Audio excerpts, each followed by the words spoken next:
hard to see because it's like kind of a cinema image, but he lives in New York City, and it's an abandoned New York City, and he walks around fighting. At night, he hides from the zombies, and during the day, he just kind of walks around vacant New York. And despite having all of 3 actors in it, it still has one of the most heart-wrenching death scenes I've ever seen in my life. I cried a real tear.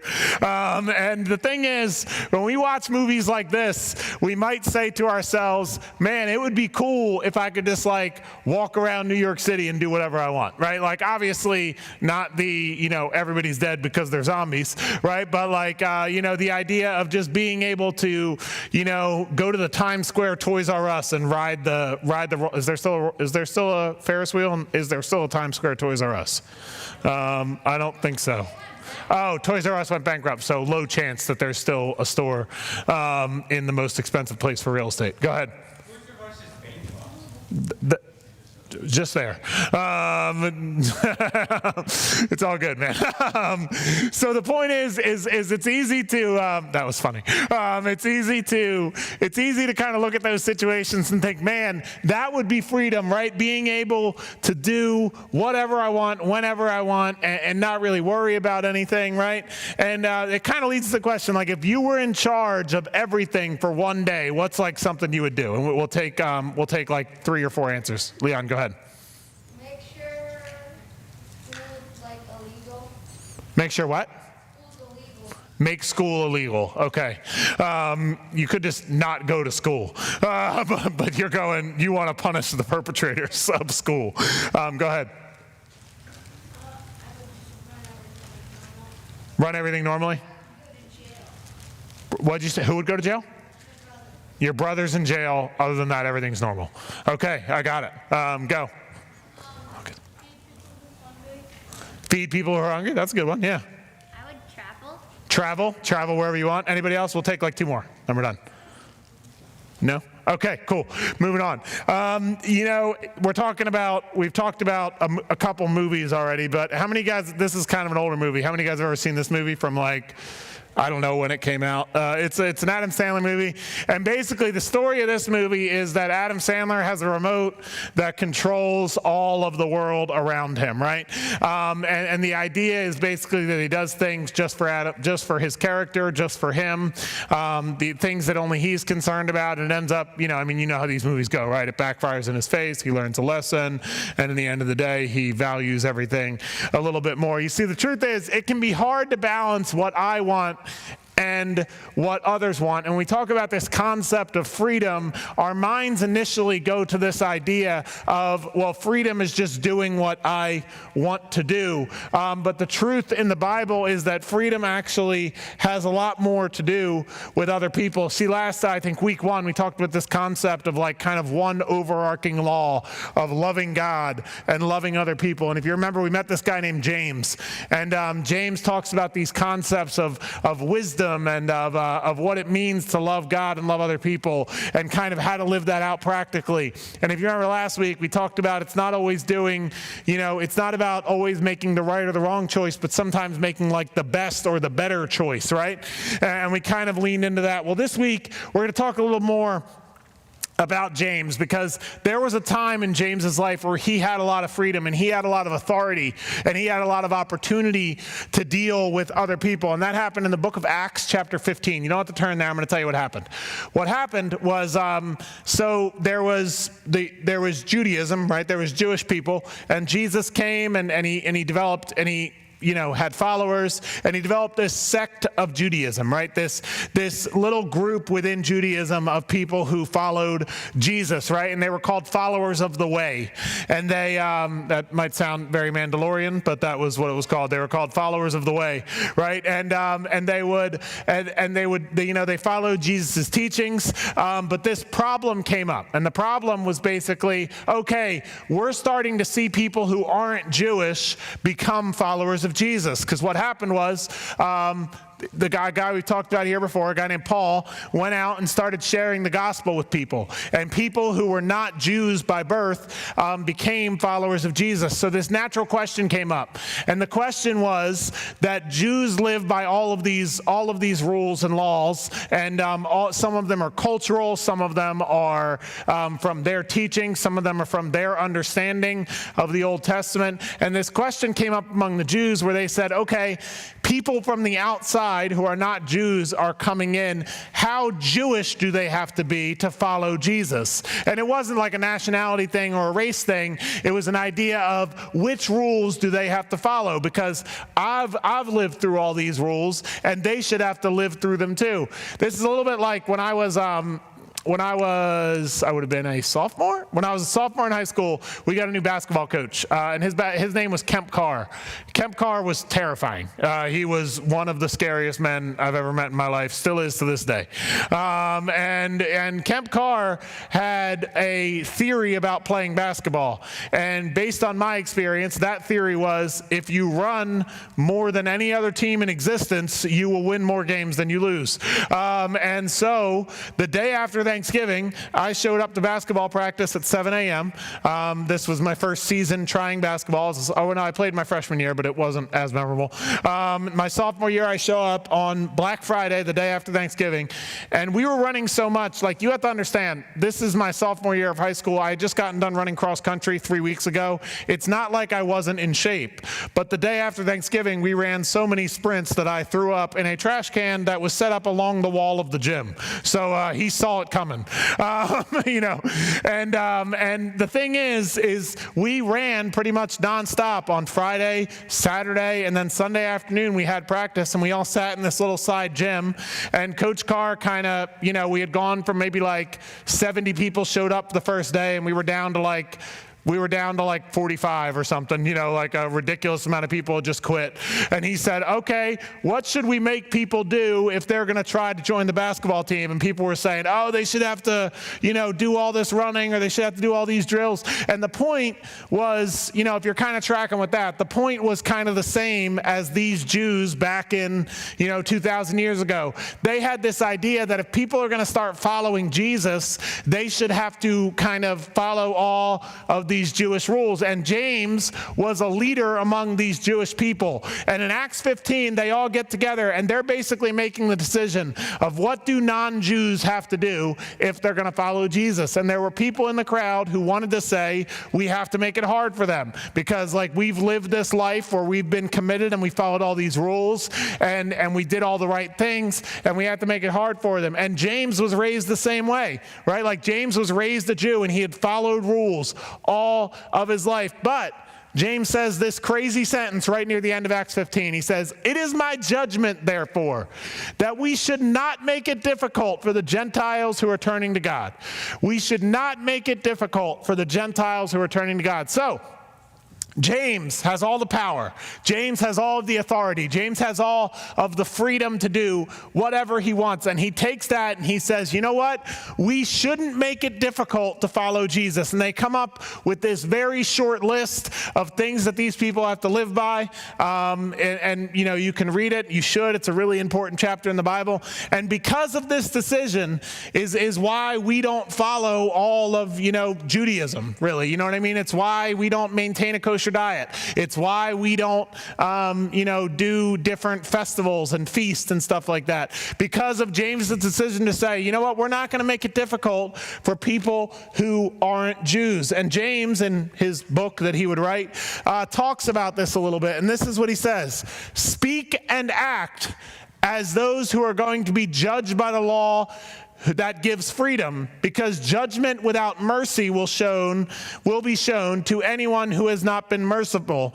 Mercy triumphs over judgment. Now, that's a kind of confusing verse, and it's kind of worded in a way that can be difficult to understand, so we're going to kind of break it down. What he's saying is the law gives freedom, But we should prepare for judgment, right? So he says, speak and act by those who are going to be judged by the law that gives freedom, but judgment without mercy will be shown to anyone who is not merciful. So the law gives freedom, right? Like, in other words, we talked about this last week, right? Like, loving God and loving other people is a simple way to live your life, and it frees you up to be kind to people. It frees you up to love other people, right? But you should prepare for judgment. In other words, we shouldn't be people who take advantage of God's grace. We shouldn't be people who live however we want, right? Not because of rules and laws, but because when we love God, we act a certain way. But he points out there will be no mercy for the unmerciful. That's what he says here. Because judgment without mercy will be shown to anyone who is not merciful. What does that mean? It means that as I'm interacting with people, I should afford them mercy. And what that means is just that, like, if I look at my life and let's say me and Mitch are hanging out and Mitch does something to offend me. I don't know what Mitch could do to offend me, but Mitch does something to offend me. And Mitch says, hey man, I'm sorry, I messed up. And I say, you know what, man? No, you're cut off. We're never talking again. You know what I mean? And I just say, like, I could never imagine. It's okay, man. It's just an illustration. Right? Like, I can never imagine dealing with you. Like, you're cut off from my life. And here's the truth. Some of you guys, like, you approach your friendships this way, right? Like, if somebody does something that's wrong by you, you just cut them off. You kind of push them, and it's like they could never do anything to get back on my good side. And what the Bible says is that when we live that way, we should expect to be treated that way by God. And I know that's like, and some of you guys are like, well, that's not really right or fair, because here's why we respond that way. Because we know that if there's a perfect God, we haven't kept his commands. Right? Like, we know that if there's a perfect God who calls us to love each other and to love him, we know that we haven't done that all the time. I mean, I know that I haven't done that all the time. And I think if we went kind of person by person, you would say, yeah, you know, me too, if I'm honest with myself. And the truth is that when we see that about ourselves, the Bible would tell us to be merciful because of that, because God is merciful to the merciful. So, the summary of this verse, let's read it again kind of with that in mind. Speak and act as those who are going to be judged by the law that gives freedom. So that means that I should act as if God exists, as if there is a perfect God who expects me to keep his commands. Because judgment without mercy will be shown to anyone who has not been merciful, but mercy triumphs over judgment. So what he's saying is that as we go through our lives, we should act as if we are accountable to God. But we should treat each other as if God has forgiven us, because he in fact has. And as a general rule, mercy triumphs over judgment. In other words, just to kind of sum it up, when you are free, you make decisions that benefit other people, right? Like, so when we talk about the book of Acts and we talk about James in Acts 15, and we talk about the idea of control, right? Like, you guys, there's kind of two illustrations here. If you're somebody who's a Christian and you've followed Jesus and you're trying your best to, like, live your life right? You're trying to make your best to make the right decisions, to love Jesus, to love other people. There's going to be times where people don't treat you the way that you treat them, right? Like, there's going to be times where you say, hey, Mitch, high five. And Mitch doesn't give you a high five. And, it's going to happen. That's not true. Mitch shakes my hand every time I see him. I don't know why I'm messing with him. I think it's because he's wearing white and he's right in my vision line. You know what I mean? But no, like, in all seriousness, right? Like, you're going to treat people with kindness and they are not going to return that kindness. And I'm not somebody who tries to, like, guess at your life, right? Like, but we've all been through this, right? Like, you invite somebody to hang out with your friends and they end up, like, making fun of you in front of your friends, right? Like, that's happened to people before, right? Like, you invite somebody to, like, you just choose not to, be cruel or mean to somebody because you feel like that's the right thing to do. And that person, treats you with the cruelty and meanness that you did not treat them with, right? Like, that's happened to all of us, and that's going to happen to you. But when you're a person who is following Jesus, when you're a person who is free to live by loving God and loving others, you can make the decision to say, you know what?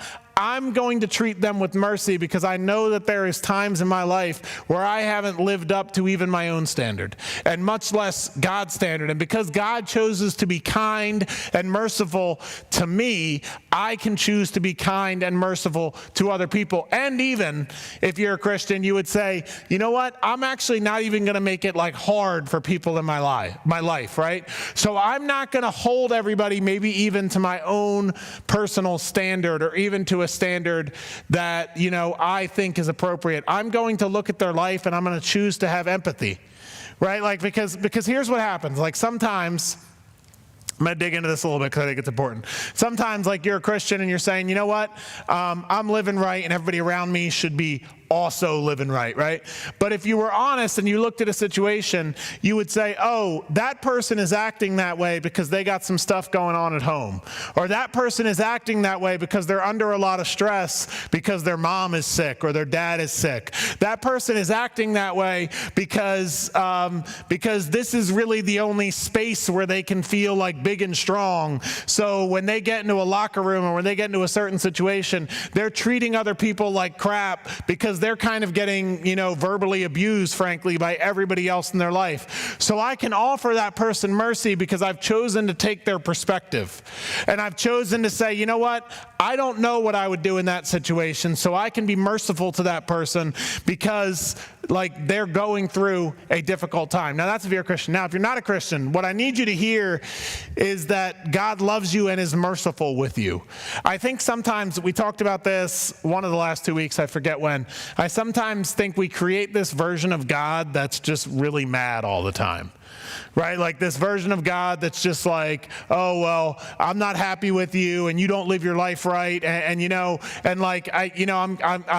just need to come ask me for forgiveness because you're just such a mess and all that. And we create this version of God that doesn't really care about us, that just expects us to perform, that just expects us to, do our best to not sin.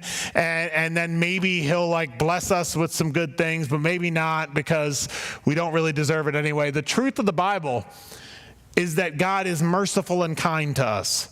The truth of the Bible is that God looks at our lives and he doesn't sit there and say, oh man, why won't they just get it right? The Bible presents a different type of God. The Bible presents a God who is all about a phrase called loving kindness. Now, I've talked about what kindness is before. Kindness is laying down your strength for the good of another person.